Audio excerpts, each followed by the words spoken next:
Pop culture has always been a reflection of social change.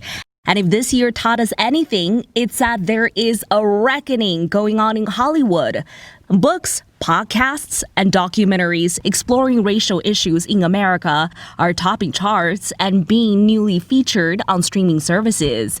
Meanwhile, artworks deemed racially insensitive or downright racist are getting banned. According to the Black Lives Matter movement, America has long consumed Black culture, even though our country's systemic racism tells a different story. Is the long overdue reckoning in Hollywood a movement or just a moment? We caution you, our story unavoidably includes insensitive images. Life imitates art, and art reflects life. But what happens when the material it's imitating is full of outdated and inaccurate cultural depictions? With lots of ice, so nice. Hollywood has had a strained relationship with race, dating all the way back to the very first feature film, Birth of a Nation. What we were taught that D.W. Griffith, as a father of cinema, created the vocabulary of cinema. But they never talked about the social, political implications of that film.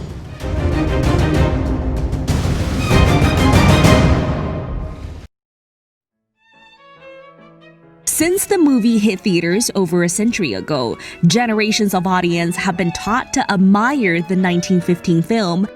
They've admired the cinematography, admired the scale, admired the nail-biting final chase scene where a white family is beset on all sides by Bastille black soldiers, played by white actors in blackface, to be saved at the very last second by the heroes of the film, the Knights of the Ku Klux Klan. This film, which depicts Black America as an existential threat to white America, where a black man played by a white actor attempts to rape a white woman, drives her to suicide, where the same black man is lynched by white men in white hood. The KKK was dead. It was dormant. And that film alone rejuvenated it.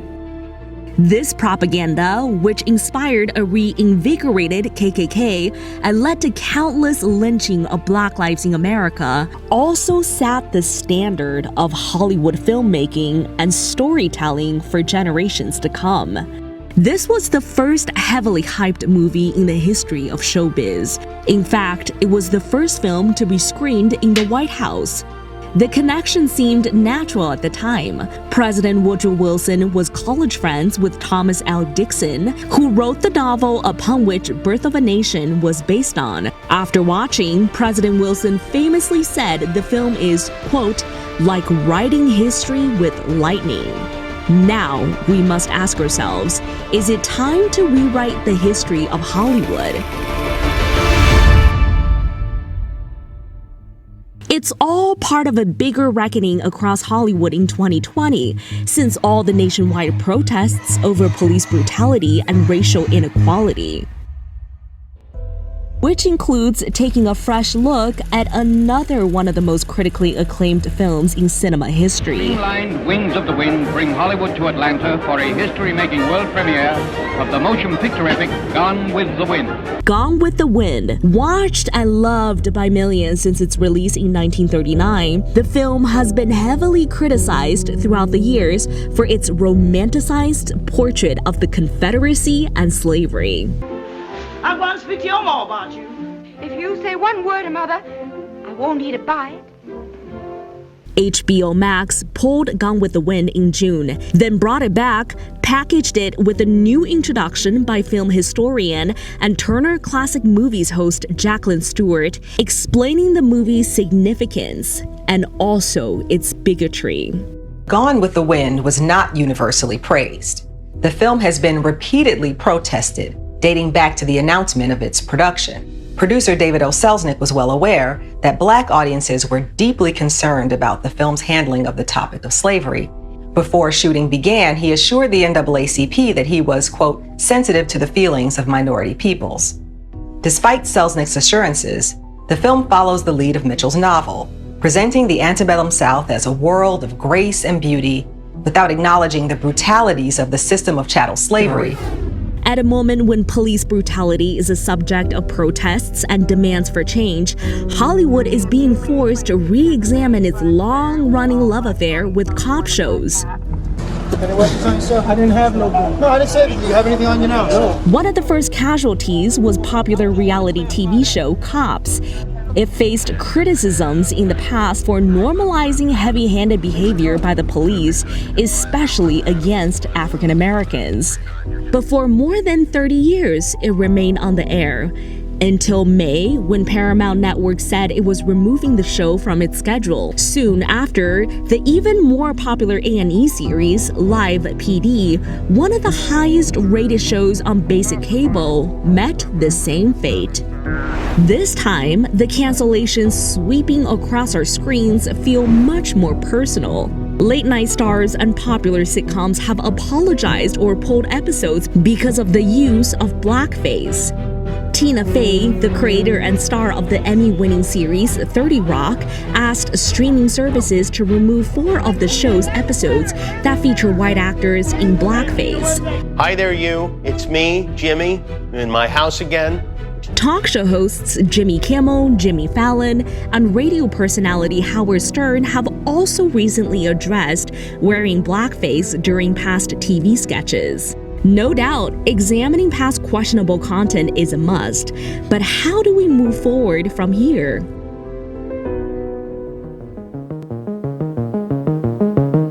We all know that lasting change will only happen when the entertainment industry hires more people of color as writers, producers, directors, and showrunners.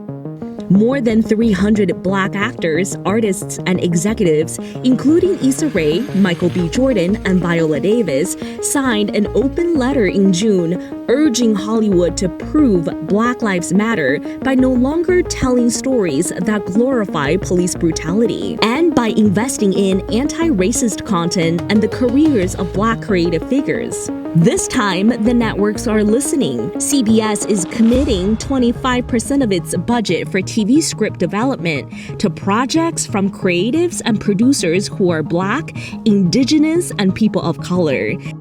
Perhaps an even bigger victory. We're seeing change at the very top, the Oscars. And the Oscar goes to Leonardo DiCaprio. For years, Oscars have faced the #OscarsSoWhite controversy for lacking diversity in its big 4 categories.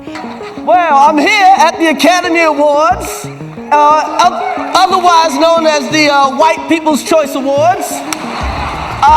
You realize if they nominated host, I wouldn't even get this job. On September 8th, Oscars announced new rules aimed at increasing representation for underrepresented groups in the film industry.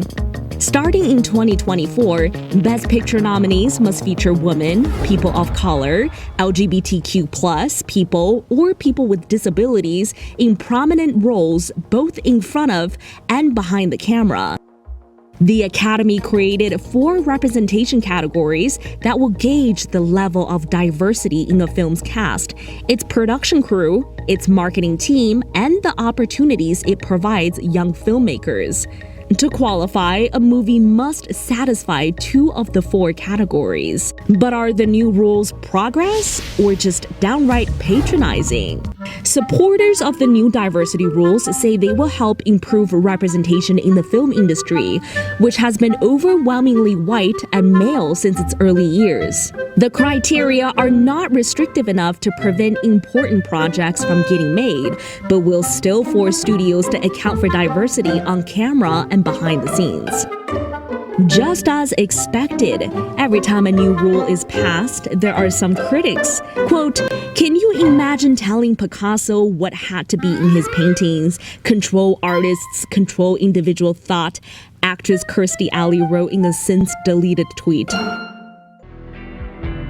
After all is said and done, the big question remains, should art be able to tackle taboo subjects without having to bow to an overly PC or hypersensitive culture? The viewers can decide the true intention behind a project. Is the material intended to be thought-provoking, or is the agenda perpetrating underlining racist tones and inequality? Before, you can turn off your screen with a click. Now, you have the power to end problematic content with a single tweet.